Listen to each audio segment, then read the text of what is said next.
Dans cette vidéo, nous allons voir comment faire un diagramme circulaire pour une variable qualitative nominale. Dans ce cas-ci, nous allons prendre la répartition des employés selon le sexe que l'on peut retrouver dans le document de travail. Le tableau de la répartition des employés devrait avoir été fait préalablement pour pouvoir faire le diagramme. Pour commencer, ce qu'on va faire, c'est qu'on va sélectionner avec la souris, on va sélectionner en cliquant dans la cellule A4 et en maintenant enfoncer jusqu'à la cellule A5, on va sélectionner les deux sexes, féminin et masculin. Ensuite, on va prendre les pourcentages d'employés. Mais pour sélectionner les pourcentages d'employés, ce qu'on va faire, on pourrait faire aussi avec le nombre d'employés, mais moi j'ai choisi de le faire présentement pour les pourcentages. Donc on va appuyer sur la touche CTRL du clavier. On va maintenir la touche CTRL, la touche CTRL du clavier, et ensuite on va sélectionner les pourcentages. On ne sélectionne pas le total, seulement les deux pourcentages. Ensuite, on va aller dans le menu Insertion en haut. Et dans le menu Insertion, on va aller chercher les graphiques.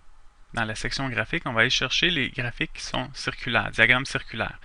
Donc, on va faire défiler et on va avoir des diagrammes en secteur, secteur 3D. On va choisir le premier dans les secteurs 2D. Et on obtient le graphique suivant. Ensuite, on peut modifier l'apparence du diagramme. Donc, on a le petit pinceau ici. Quand on clique sur la zone de graphique, on a le petit pinceau. On clique sur le petit pinceau et on a plusieurs sortes de graphiques qui sont possibles. De diagrammes plutôt. Moi, je vais choisir le premier en haut. On peut choisir aussi une couleur. Donc, c'est des palettes de couleurs. On peut choisir celle qui nous plaît. Je vais choisir la première, orange et bleu, tout simplement. Et ensuite, je vais cliquer sur le petit plus. Le petit plus qui m'amène aux éléments de graphique. Donc, j'ai le titre du graphique, les étiquettes de données et la légende. Titre du graphique, on en veut un, donc il faut bien que ça soit coché. Les étiquettes de données, ça c'est les pourcentages. Donc, si je coche, j'ai les pourcentages qui apparaissent.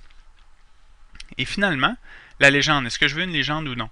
Dans ce cas-ci, c'est important, vu qu'il y a des couleurs associées à par exemple au sexe. Le orange, on sait que c'est le sexe masculin et le bleu, le sexe féminin, mais c'est facile de le voir vu qu'on a la légende. Mais si on n'avait pas la légende, on aurait juste du orange et du bleu et on ne saurait pas à quoi c'est relié. Donc, c'est vraiment important de mettre la légende.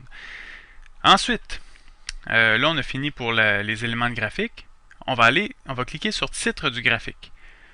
Titre du graphique, on va aller dans la zone de formule, la barre de formule qui est dans Excel ici. Et on clique là, c'est bien important, il faut seulement cliquer une fois sur le titre du graphique, juste pour qu'il soit encadré. Et dans la barre de formule, on clique, on va écrire égal, et comme on donne le même nom à notre graphique, à notre diagramme plutôt, que le titre du tableau, à ce moment-là, on va cliquer, on va faire égal et on va cliquer sur le titre du tableau.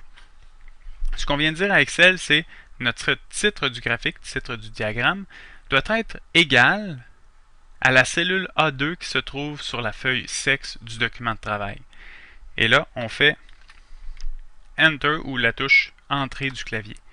Et là, le titre se modifie automatiquement. Et il va être le même à ce moment-là que celui du tableau.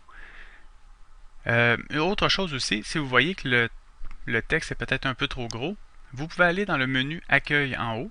Dans l'onglet Accueil, vous avez plusieurs possibilités de modifier soit modifier la police de caractère, la taille de caractère, mettre du caractère gras italique souligné, changer la couleur de caractère. Donc, vous pouvez vous amuser avec tout ça.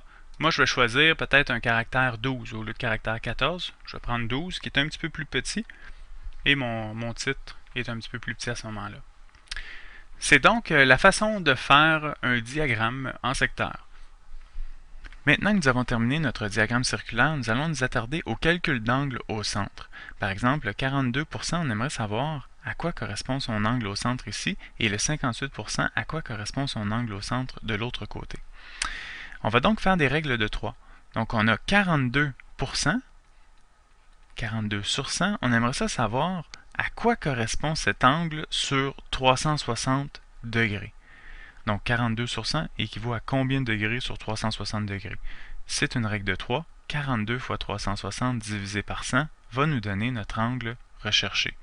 Donc 42 fois 360 degrés divisé par 100. Et ça nous donne 151,2 degrés.